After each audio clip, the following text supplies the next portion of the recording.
Hello, welcome back. ഇന്നത്തെ video നല്ല tasty ആയിട്ടുള്ള കല്യാണ വീട്ടിലൊക്കെ ഉണ്ടാക്കുന്ന അതേ ടേസ്റ്റിൽ നമുക്ക് അടിപൊളി ഒരു ബീഫ് കറി തയ്യാറാക്കാം കേട്ടോ. ഇതിലൊക്കെ ഞാൻ 2.5 കഷ്ണം ഉള്ളിയാണ് എടുത്തത്. 1/2 കഷ്ണം ഞാൻ പിന്നെ നെയ്ച്ചോറിലേക്ക് വേണ്ടിയിട്ട് മാറ്റി വെച്ചിട്ടുണ്ട്. 4 വെളുത്തുള്ളി, ഒരു ചെറിയ കഷ്ണം ഇഞ്ചി, 2 പച്ചമുളക്, 2 മീഡിയം സൈസ് തക്കാളിയാണ് എടുത്തിട്ടുള്ളത്. എൻ്റെ ചാനൽ ആദ്യമായിട്ട് കാണുന്നവരാണെങ്കിൽ ഒന്ന് സബ്സ്ക്രൈബ് ചെയ്ത് സപ്പോർട്ട് ചെയ്യണം. നമ്മളെ ഫ്രണ്ട്സിനും ഫാമിലിക്കൊക്കെ ഒന്ന് അയച്ചു കൊടുക്കുക. നമുക്ക് കറി ഉണ്ടാക്കാൻ തുടങ്ങട്ടോ. ഇതൊക്കെ നമ്മൾ സെറ്റാക്കി അരിഞ്ഞ് വെച്ചിട്ടുണ്ട്. ഇനി നമുക്കിതിലേക്ക് കുറച്ച് കരിവേപ്പിൻ്റെ എല്ലാം കൂടി ചേർത്ത് കൊടുക്കാം. ശേഷം നമുക്കിതിലേക്ക് വേണ്ടത് 3 കഷ്ണം പട്ട, 3 ഗ്രാമ്പൂ, 3 ഏലക്കായ്, 1/4 ടീസ്പൂൺ പെരിഞ്ജീരകം. വെള്ളോട്ട് നമ്മൾ 2 ടീസ്പൂൺ വെളിച്ചെണ്ണ ചേർത്ത് കൊടുക്കുക. അതിലേക്ക് ഓൾ സ്പൈസസ് ഒക്കെ ചേർത്തിട്ട് ഇഞ്ചി, വെളുത്തുള്ളി, പച്ചമുളക്, കരിവേപ്പിൻ്റെ ഇല നന്നാകെ ചേർത്ത് നന്നായിട്ട് വഴറ്റിയെടുക്കുക. ശേഷം നന്നായിട്ട് വഴഞ്ഞ് വന്നതിന് ശേഷം നമുക്കിതിലേക്ക് മസാലപ്പൊടികളൊക്കെ ചേർത്ത് കൊടുക്കാം.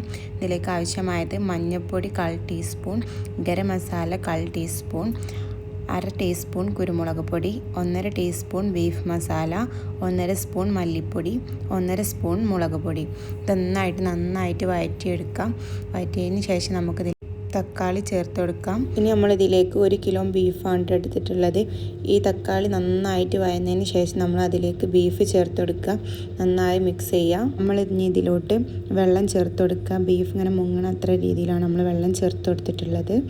കുക്കർ അടച്ച് വെച്ച് 10 വിസിൽ വരുന്നത് വരെയാണ് ഞാൻ വെച്ചത്. ആദ്യത്തെ വിസിൽ ഹൈ ഫ്ലെയിമിലും ബാക്കി മീഡിയം ഫ്ലെയിമിലുമാണ് ഇട്ടത്. നല്ല അടിപൊളിയായിട്ട് വെന്ത് വന്നിട്ടുണ്ടായിരുന്നു. ഇത് നന്നായിട്ട് ഇനി ഇളക്കി മിക്സ് ചെയ്ത് കൊടുക്കുക. എന്നിട്ട് നമ്മളിതിലേക്ക് ഇനി ചെറുനാരങ്ങ പിഴിഞ്ഞ് കൊടുക്കുക. 1 ചെറുനാരങ്ങയാണ് ഞാൻ ഇതിലേക്ക് വേണ്ടിയിട്ട് പിഴിഞ്ഞത്.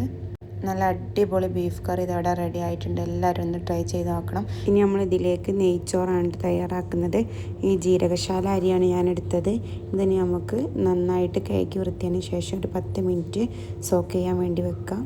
ഇനി കുക്കറിലേക്ക് നമുക്ക് 2 ടീസ്പൂൺ നെയ്യ് ചേർത്ത് കൊടുക്കുക. കുറച്ച് ഓയിലും കൂടെ ചേർത്ത് കൊടുക്കാം. ഇത് ചൂടായി വരുമ്പോൾ നമുക്കിതിലേക്ക് ഓൾ സ്പൈസസ് ചേർത്ത് കൊടുക്കാം.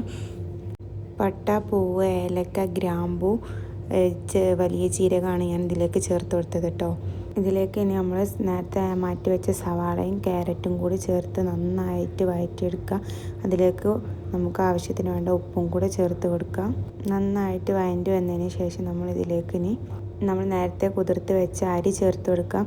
ഇത് നന്നായിട്ട് വഴറ്റിയെടുത്തതിന് ശേഷം നമുക്ക് ആവശ്യത്തിന് വെള്ളം ചേർത്ത് കൊടുക്കാം.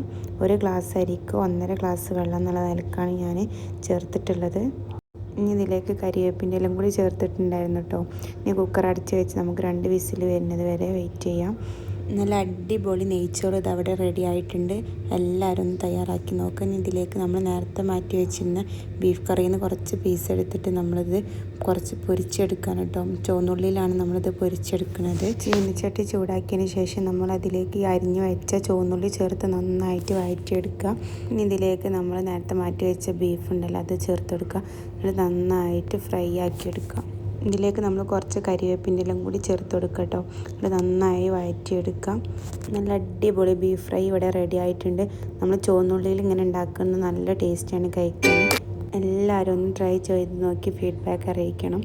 നല്ല കല്യാണ വീട്ടിലൊക്കെ ഉണ്ടാകുന്ന അതേ ടേസ്റ്റാണ് ഈ ബീഫ് കറിക്ക്.